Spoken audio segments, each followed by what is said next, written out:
Good morning, Kingdom Builders. It's day 13.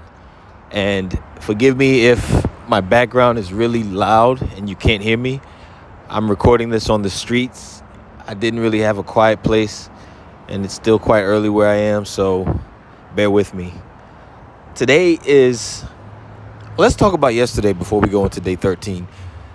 I failed yesterday. Day 12 was about putting the phone down and having a true day of rest.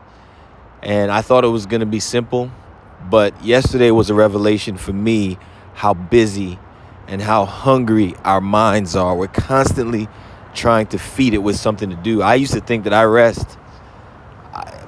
What I do is I stop. I stop working, but I'm not resting. And so if you failed, don't worry about it. You identified something that was deep and that can be corrected. And now we have the opportunity to be better next time. So moving into day 13 is all about responding.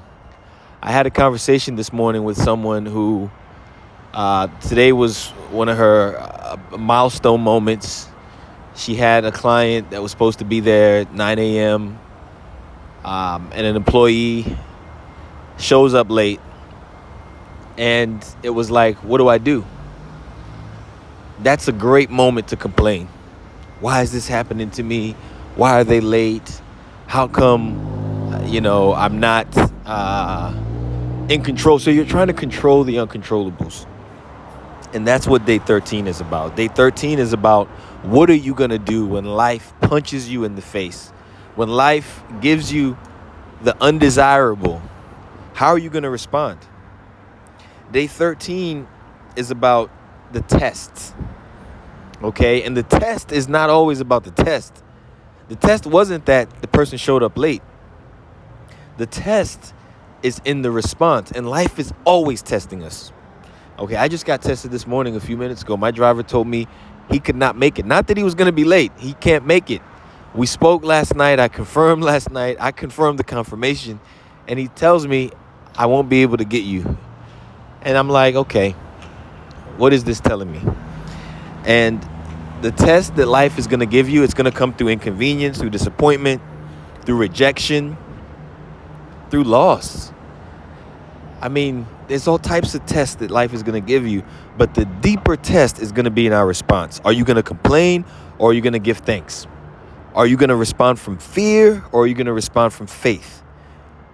And we all sometimes allow that pressure to expose what's inside of us. And usually the worst is going to come out when you press it, okay?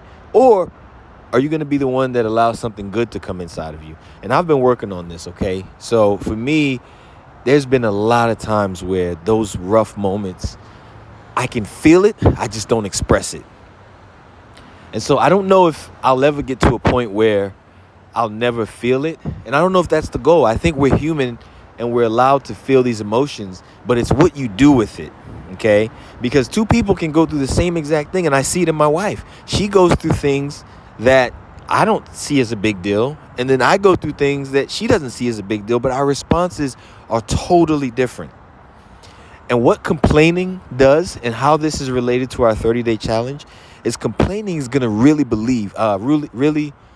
reveal what you truly believe. Because it's not just about expressing what's inside.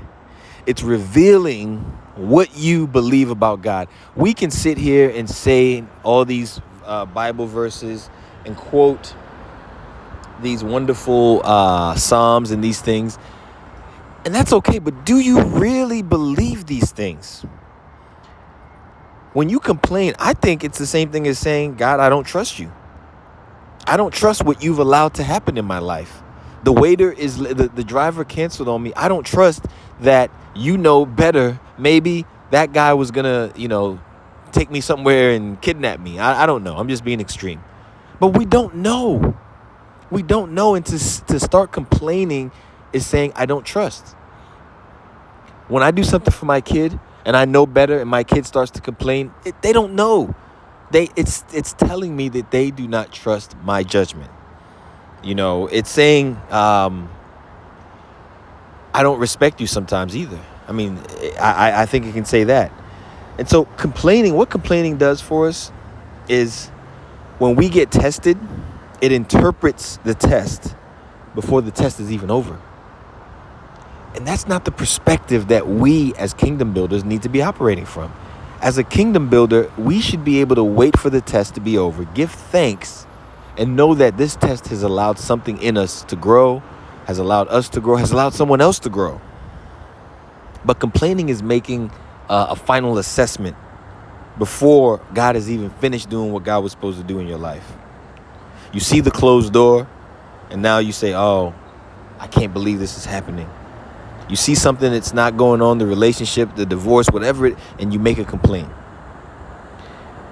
Yes, the test is going to feel negative when it's happening because you're judging it by how it feels instead of by what it might produce, instead of by what it might mean.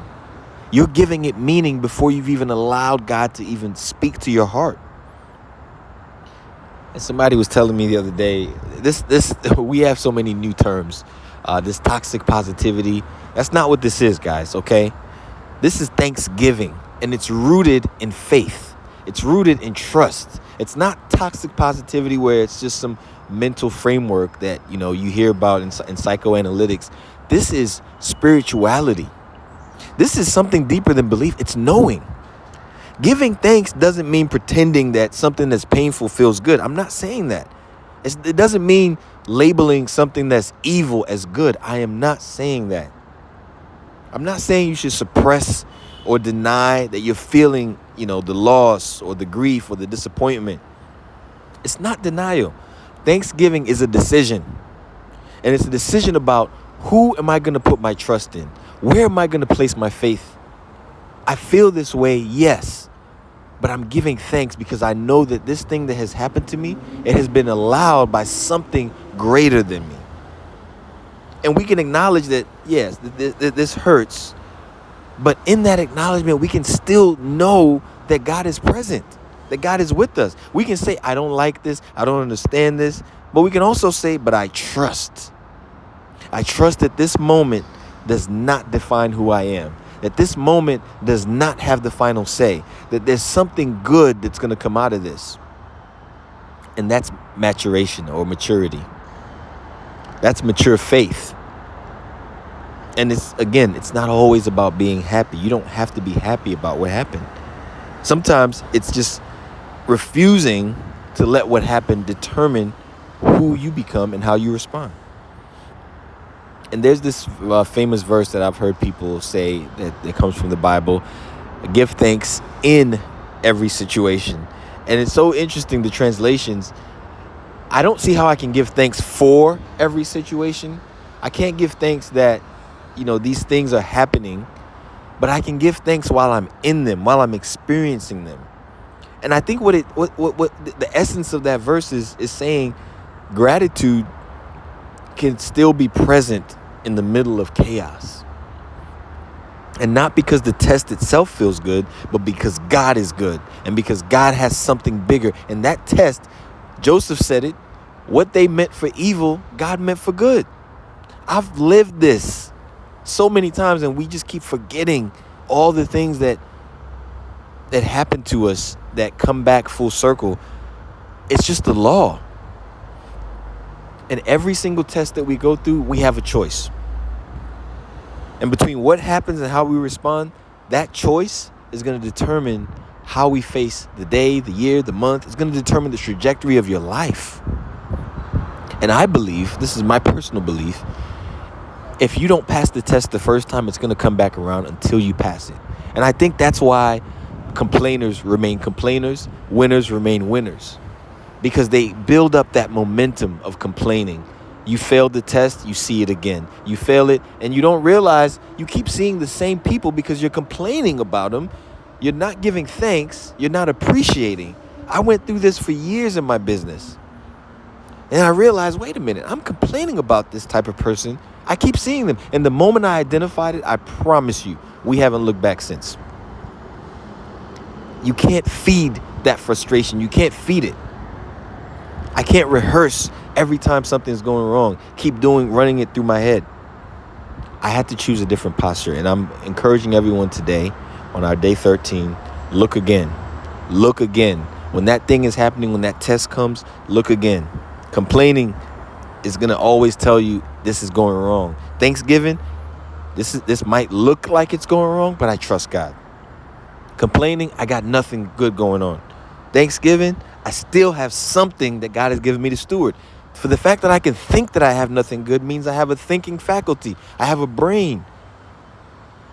That brain of yours, that mind of yours, that's where the wealth is, not in the bank account. Every dollar you have, you think you earned it. You think you worked for it. You produced it because of something else.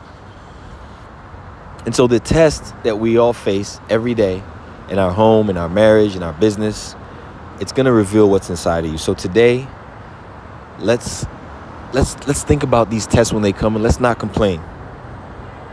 Okay? Let's think about all the people that have come before. Let's think about ourselves, the tests that we've passed in the past.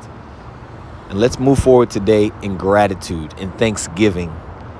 And I think that's one of the ways that we honor the presence of God in our lives.